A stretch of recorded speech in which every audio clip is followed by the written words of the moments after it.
spirits are high. These are definitely the moments where I wish I wasn't 6'4". Woo! It is hot in here. How's it feel over there, bud? Oh, it's like vacation. Tropical paradise. Previously on Project Atticus. After spending 3 years refitting our fixer-upper sailboat, we left the United States with only $2,000 and the goal of working while we cruised. We made it as far as Isla Mujeres, Mexico, before we ran out of money and had to find work. For the next year, we did freelance boat repair jobs until we saved up enough cash to cast the lines and sail south to explore the Western Caribbean. For the past couple months, we've been working hard on boat projects in Bocas del Toro, Panama, to prepare Atticus for her biggest challenge yet, crossing the Pacific Ocean. All right, day 2 at the boatyard. We're pretty much on schedule. Spirits are high. Getting ready to start with a pretty easy project, which is cleaning up the stuffing box, which is in here. Let's do it. It kind of sucks to be in a boatyard. It's hot, sweaty. You don't have the pleasures of being out at anchor in a marina, but at least you have places like this to just get stuff done.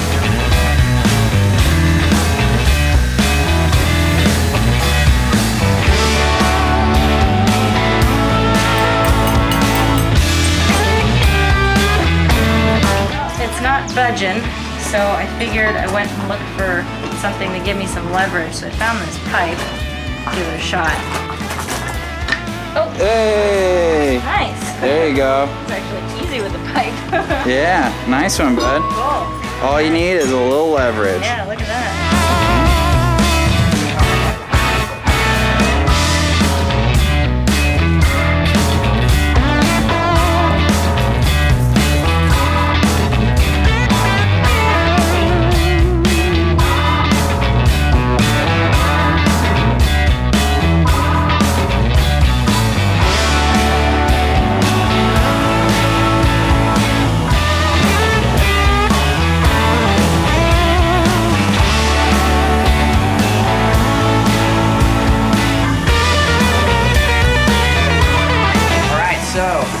Stuffing box is cleaned, we got new packing in it, and we made sure to coat the threads real good with Lana coat so that hopefully we can, in the future, continue to be able to tighten it as need be. The main reason that we did all of this is that it was just, there was a lot of buildup in patina and corrosion, and so we weren't able to adjust the nut or the stuffing box itself, and we were starting to get a lot of water leaking through the seal. Back in the hole.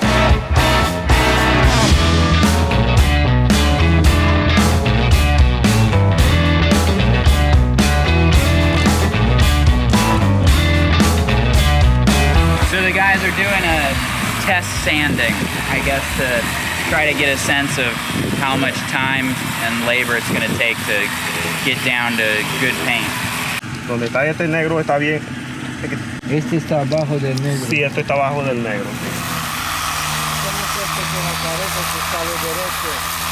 The white?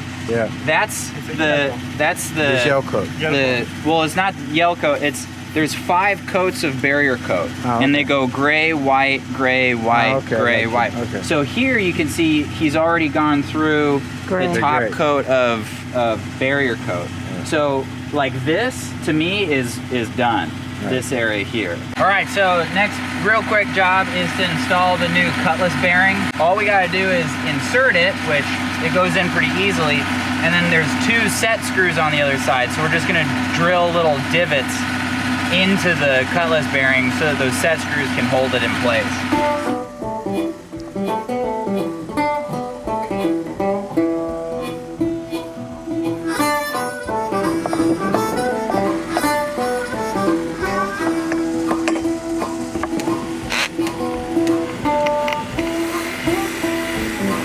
Okay, that's good. And then, if I'm on, then I shouldn't be able to spin this anymore. Well, didn't quite get it. I think a part of my problem here is that these holes were kind of blocked up with buildup, so I wasn't making complete contact with the Cutlass bearing. So I'm just re-tapping the holes. Yeah, there's a bunch of crap in there. Yeah.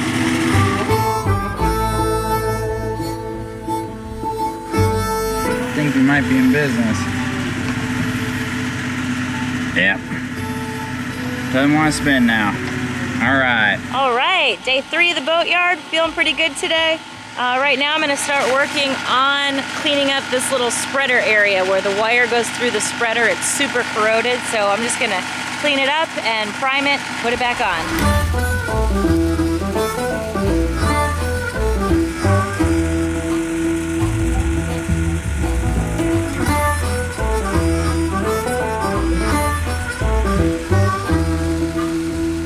Alright, so finished cleaning up this spreader tip, and it looks really good. So next step is I'm going to clean it with acetone and prep it for paint. And we're going to use that zinc chromate which we used on our mast heels.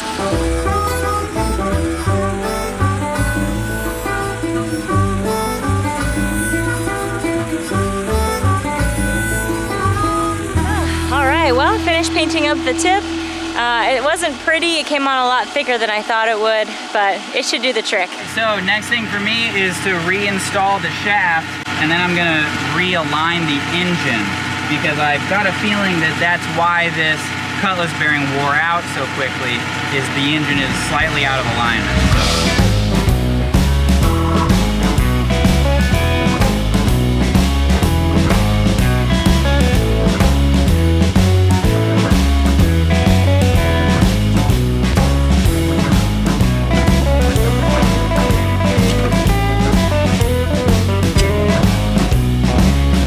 Okay, go ahead.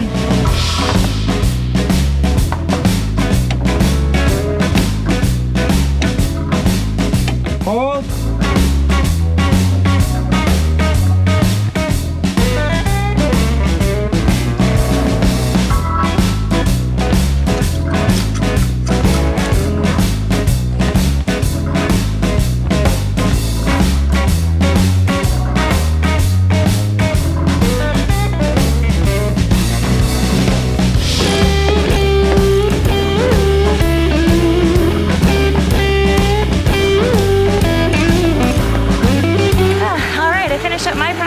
And now I'm getting ready to help Jordan align the engine, so I'm gonna hop in the old cockpit locker. I fit in here a lot more snug, a lot better than Jordan. The last time we aligned the engine, I remember it being awful. There was a lot of frustration, and it took us probably a whole day, so. All right. So it looks like the aft part of the engine has got to go down a little and to starboard a little.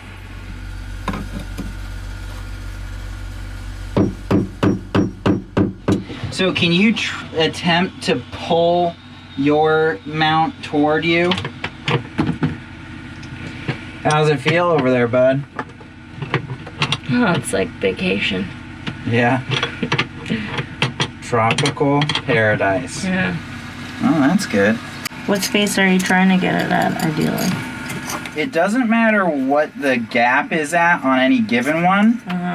You just want all of them, all the gaps, to be within 4 thousandths of an inch. If that measurement is correct, means that we're good port to starboard. Okay, so the next project involves our engine exhaust. This exhaust port here, this through hull, it looks to me like it could be either plastic or potentially fiberglass.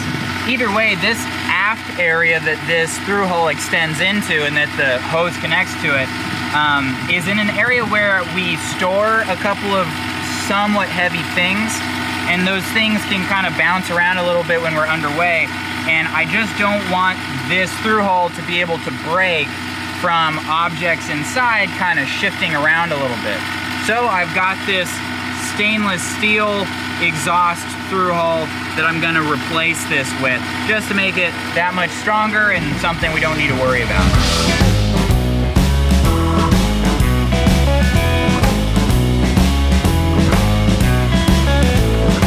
These are definitely the moments where I wish I wasn't 6'4". Okay, go ahead and hand me the socket wrench. Okay, here you go.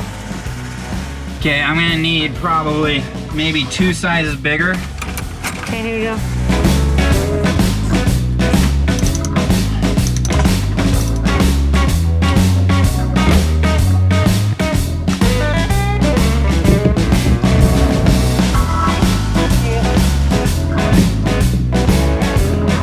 Yeah, there we go. Okay, there it goes. Woo. It is hot in there. Yeah, so I think this is just a unreinforced plastic through hull. So I am definitely glad that we're replacing this, because this could have easily broken.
You mother.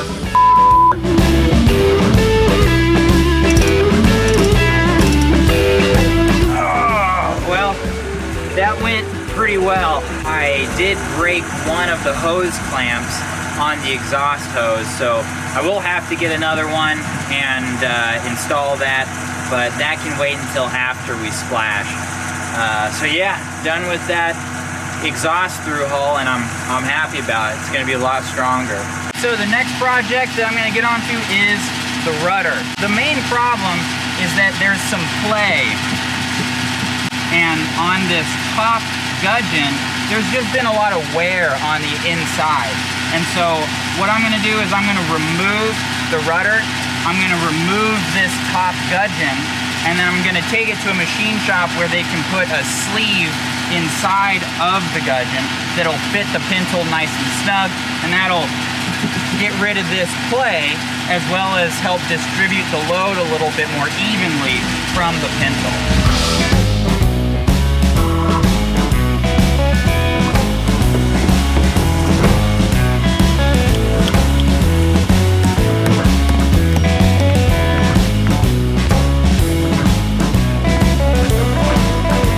So you can see here that this is the old sleeve that we put inside of here a couple years ago, and it's a lot thicker up here, and it's worn to just about nothing down here.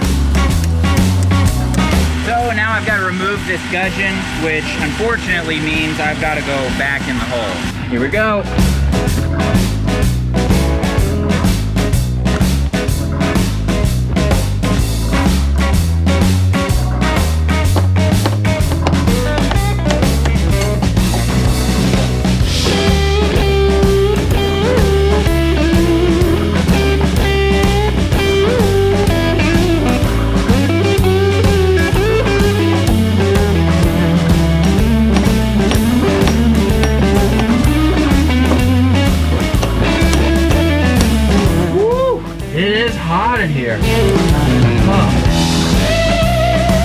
Okay, well, I got the gudgeon, but it got a little bit bent when I was removing it.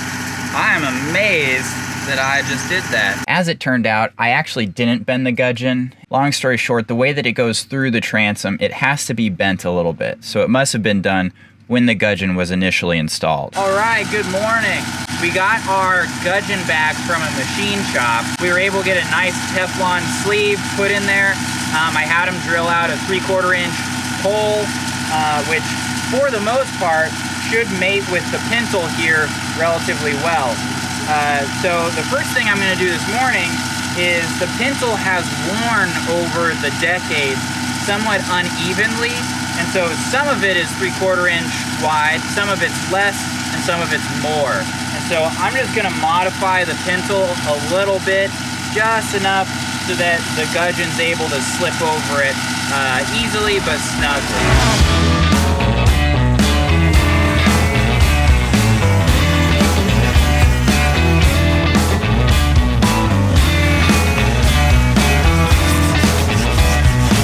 Okay, yeah, that's a great fit. Now it's time to install this bad boy.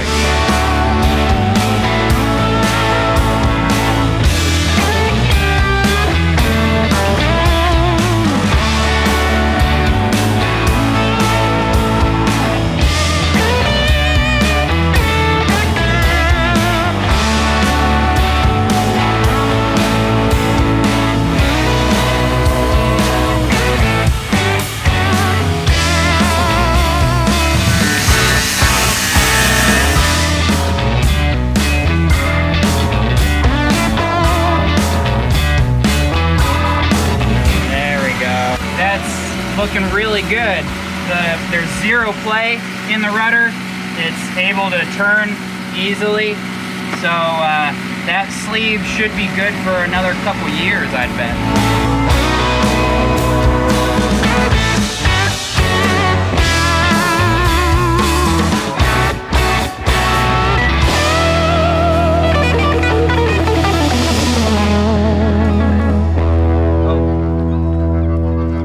Hope you enjoyed this week's episode. So we're super excited because we've got some new Patron rewards that we're rolling out. If you want to see what those rewards are in detail, then definitely go check out our Patreon page. But otherwise, let's give it a go. So a huge thank you to Jordan Ivy, our very first mate level patron. Next, I want to thank our newest bosun level patron. So we've got Lawrence Hale Grange, and then we've got Robert the Scuba Monkey. Thanks a lot, guys. You're awesome. We also wanted to thank some of our newest Yachtmaster level patrons. So we've got Milan Popovic, Prentice Barry, and Rob Kosi. We've also got James R. Steffens and Matthew and Nancy Burkadal. And finally, we wanted to thank our newest Deckhand level patrons. So we've got Mike Blundell, John Cohn, R. Hope, Matthew and Anna Mitchell, Corky Corson, and Ed Johnson. We've also got Glenn McIntosh from Sailing Pisces, and, oh God, and Wes Popiel, Deborah Ray, aka the Mominator, Frank and Maria, and last but not least, Sasha Beberov. So thank you so much, guys. Without your support, we wouldn't be able to put so much time and effort into these videos. And other than that, we will catch you guys next Thursday.